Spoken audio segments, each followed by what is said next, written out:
Exclusive గా ground report నిర్వహిస్తుంది. ఎక్కడికెక్కడ ఒకవైపు గంగమ్మ బంధువులతో పాటు మరోవైపు దర్గప్ప, అంటే ఈ కేసులో దర్గప్ప అనేటువంటి కీలక సాక్షిగా మిగిలాడు. ఈ కీలక సాక్షి, ప్రత్యక్ష సాక్షి కూడా లాకప్ గంగమ్మ ఎలా చనిపోయింది అని చెప్పడానికి మిగిలి ఉన్నటువంటి ఏకైక ప్రత్యక్ష సాక్షి దర్గప్ప పరిస్థితి కూడా విషమంగా ఉండడంతో కర్నూలు జనరల్ హాస్పిటల్లో 4వ తేదీ 3-4 తేదీల్లో చేర్పించారు. ఏఎంసీ వార్డులో చికిత్స జరుగుతూ తీసుకున్నటువంటి నేపథ్యంలో కుటుంబ సభ్యుల్ని పలకరించేటువంటి ప్రయత్నం ఆర్టీవీ చేసింది. అయితే అనేక నిబంధనలు, ఒకవైపు దర్గప్ప కుటుంబ సభ్యుల్ని ఎవరు కూడా కలవకూడదు, అదేవిధంగా వచ్చేటువంటి బంధువులు కూడా లోపలికి అనుమతించిన పరిస్థితి, పోలీసు పహార మధ్యన అంటే హాస్పిటల్లో ఉన్నటువంటి వ్యక్తి యొక్క ఆరోగ్య పరిస్థితి పైన ల్యాబ్ టెస్ట్లకు వెళ్ళినా లేకపోతే ఇంకేదైనా కార్యకలాపాలకి బయటికి అటెండర్స్ గా ఉన్నటువంటి దర్గప్ప పేషెంట్ గా ఉన్నాడు. వాళ్ళ అటెండర్స్ గా ఉన్నటువంటి కొడుకులు కానీ లేకపోతే బంధువులు కానీ ఎవరైనా బయటకు వస్తే మాత్రం పోలీసులు ఫాలోఅప్ చేసి వాళ్ళు ఎవరితో మాట్లాడుతున్నారు, ఎవరు ఎక్కడ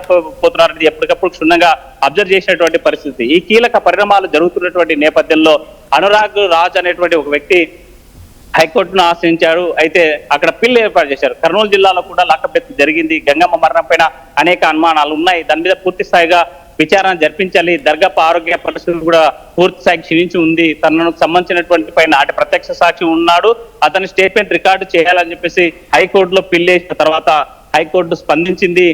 గత 4 రోజుల క్రితమే కర్నూలు సంబంధించినటువంటి ఒక ప్రత్యేక న్యాయమూర్తి ఆధ్వర్యంలో దర్గప్ప యొక్క స్టేట్మెంట్ కూడా రికార్డ్ చేసి హైకోర్టుకు సమర్పించారు 23వ తేదీన. అయితే 23వ తేదీ జరిగినటువంటి పరిణామాల నేపథ్యంలో అదే రోజు ధర్మాసనం నిర్ణయం తీసుకుంది. పూర్తి స్థాయి దర్గప్పకు సంబంధించినటువంటి పూర్తి స్థాయి స్టేట్మెంట్ అంటే మెడికల్ రిపోర్టు షీల్డ్ కవర్ తో పంపించాలని చెప్పి హాస్పిటల్ సూపరింటెండెంట్ ఆదేశించిన నేపథ్యంలో నిన్నటి రోజున ఆ యొక్క రిపోర్టు ధర్మాసనం ముందుకు వచ్చింది. ఈ నేపథ్యంలో పరిశీలించినటువంటి ధర్మాసనం సంచలనమైనటువంటి నిర్ణయం తీసుకుంది.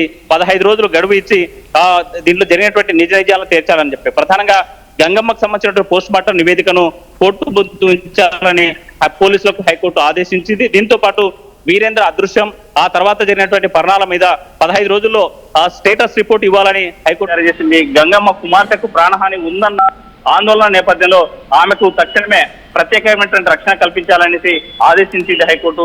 పోలీసుల చిత్రహింసల వల్లే గంగమ్మ చనిపోయిందంటూ హైకోర్టులో దాఖలైనటువంటి పిల్లు నేపథ్యంలో ఇలాంటి నిర్ణయం తీసుకుంది హైకోర్టు. సిబిఐ విచారణ జరిపించాలని కీలక సాక్షికి సంబంధించినటువంటి దర్గప్ప వాంగ్మూలాన్ని నమోదు చేసింది ఇప్పటికే న్యాయస్థానం. ఈ నేపథ్యంలోనే తనకి ప్రధానంగా దుర్గమ్మ చనిపోవడానికి ప్రధానమైనటువంటి కారణం కార్డియాక్ అరెస్ట్ తో పాటు మల్టీ ఆర్గాన్ ఫెయిల్యూర్ వల్లే గంగమ్మ మృతి చెందినట్లు ప్రాథమికంగా నివేదిక పేర్కొన్నట్లు మనకు తెలుస్తోంది. ఈ నేపథ్యంలోనే హైకోర్టు సీరియస్ అయింది. ఫోరెన్సిక్ ల్యాబ్ నుంచి తుది నివేదిక వచ్చాక కోర్టు ముందు ఉంచాలని చెప్పి ప్రత్యేక న్యాయవాదికి ఆదేశించినటువంటి పరిస్థితి. గంగమ్మ మృతదేహానికి రీపోస్ట్ మార్టం నిర్వహించాలని పిటిషన్ కోరినటువంటి పరిస్థితి. అయితే కీలక సాక్షి దర్గప్ప వైద్య నివేదికలను కూడా ఇప్పటికే హైకోర్టుకు స్టీల్ కవర్ లో పంపించినటువంటి నేపథ్యంలో 15 రోజులు గడువు ఇచ్చింది. ఈ నేపథ్యంలో అంటే ఇప్పుడు హైకోర్టుకి దర్గప్పకు సంబంధించినటువంటి ఆరోగ్య నివేదిక అంటే చికిత్స చేసినటువంటి నివేదిక ఏమి ఇచ్చారనేటువంటి సస్పెన్షన్ గా కొనసాగుతుంది. ఒకవైపు పోలీసులు అలజడి మొదలైంది. ఎలాంటి రిపోర్ట్ ఇచ్చాడు, దర్గప్ప ఇచ్చినటువంటి ప్రత్యేకమైనటువంటి స్టేట్మెంట్ ఏంది, అసలు జరిగినటువంటి అంశాలపైన అంటే షీల్డ్ కవర్ రిపోర్టు ఆరోగ్యానికి సంబంధించిన రిపోర్టు అందించినటువంటి నేపథ్యంలో ఎలాంటి పరిణామాలు చోటు చేసుకుంటాయనేటువంటి పోలీసులు మదనపడుతున్నటువంటి పరిస్థితి ఒకవైపు ఉంటే, మరోవైపు దీన్ని స్ట్రైక్ తీసుకుంది వైసీపీ పార్టీ. మరి మాజీ మంత్రి మేరుగ నాగార్జున ఆధ్వర్యంలో సంతనూతలపాడు ఎమ్మెల్యే సుధాకర్ తో పాటు స్థానికంగా ఉన్నటువంటి గంగమ్మ కుటుంబ సభ్యులను పరామర్శించేటువంటి ప్రయత్నం చేసింది, వాళ్ళతో మాట్లాడేటువంటి ప్రయత్నం చేసింది. అక్కడ మాట్లాడడానికి వెళ్ళినటువంటి నేపథ్యంలో లక్ష్మి ఎవరైతే గంగమ్మ కూతురు ఉందో తనకు సంబంధించిన మరో తమ్ముడు అతన్ని కూడా హైడ్ చేసి అక్కడి నుంచి పంపించారనేటువంటిది విమర్శలు వస్తున్నాయి. ఏ ఒక్కరు కూడా అంటే ఆ కుటుంబాన్ని పరామర్శించడానికి వెళ్తే మాత్రం ఏ ఒక్కరు మాట్లాడలేనటువంటి పరిస్థితి ఉంది. భయానకమైనటువంటి వాతావరణం మాత్రం ఇక బద్రీహాల్లో కనిపిస్తున్నటువంటి సిచ్యువేషన్ ఉంది. మరోవైపు దర్గప్పకు సంబంధించినటువంటి కుటుంబ సభ్యులు కూడా నోరు మెదపలేనటువంటి పరిస్థితిలో ఉన్నారు. మా నాన్న అంటే దర్గప్ప ఇప్పటికే జ్యుడిషియల్ కస్టడీలో ఉన్నాడు, రిమాండ్ లో ఉన్నటువంటి పరిస్థితి ఉంది. బెయిల్ వస్తుందా లేదా అనేటువంటి మీమాంసలో ఉన్నటువంటి పరిస్థితి. నోరు ఒకవేళ ఆ, దుర్గప్పకు సంబంధించిన కుటుంబ సభ్యులు మాట్లాడాలంటే మాత్రం బెయిల్ రాకుండా పోలీసులు చేస్తారనేటువంటి భయాందోళనలో ఉన్నట్టు కూడా మనకు ప్రధానంగా ప్రత్యక్షంగా ఆ కుటుంబ సభ్యుల ద్వారా తెలుస్తున్నటువంటి అంశం. ఏదేమైనా దర్గప్ప ఇటువైపు గంగమ్మ లాకప్ డెత్ విషయం, మరోవైపు మన విజయవాడలో సాయి కృష్ణకు సంబంధించినటువంటి లాకప్ డెత్ విషయం మాత్రం పోలీసులు చేసినటువంటి తప్పిదానికి స్పష్టంగా కనిపిస్తా ఉంది.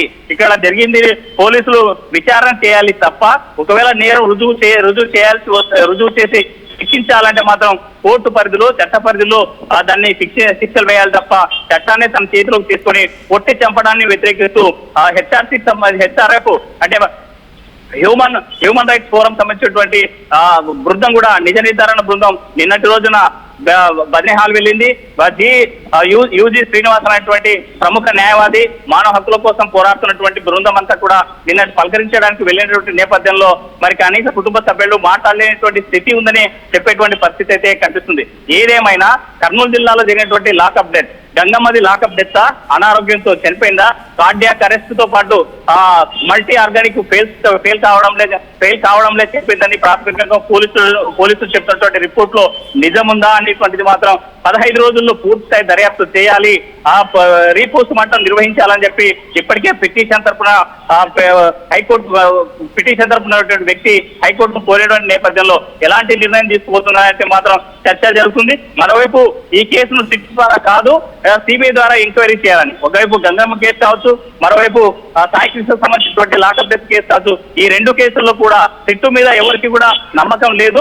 పోలీస్ శాఖ నిర్వహిస్తుంది కాబట్టి దీన్ని మ్యానిపులేట్ చేసి కేసును నీరుగార్చేటువంటి అవకాశాలు ఉన్నాయనేటువంటి నేపథ్యంలో నిష్పక్షపాతంగా కూటమి ప్రభుత్వం విచారణ జరిపించాలి, సిబిఐ ఎంక్వైరీ వేయాలని చెప్పేసి ఒకవైపు ప్రజా సంఘాలతో పాటు మరోవైపు మానవ హక్కుల సంఘాలతో పాటు ఇంకోవైపు ప్రతిపక్ష వైసీపీ పార్టీ నాయకులు డిమాండ్ చేస్తున్నటువంటి పరిస్థితి అయితే కర్నూలు జిల్లాలో కనిపిస్తుంది.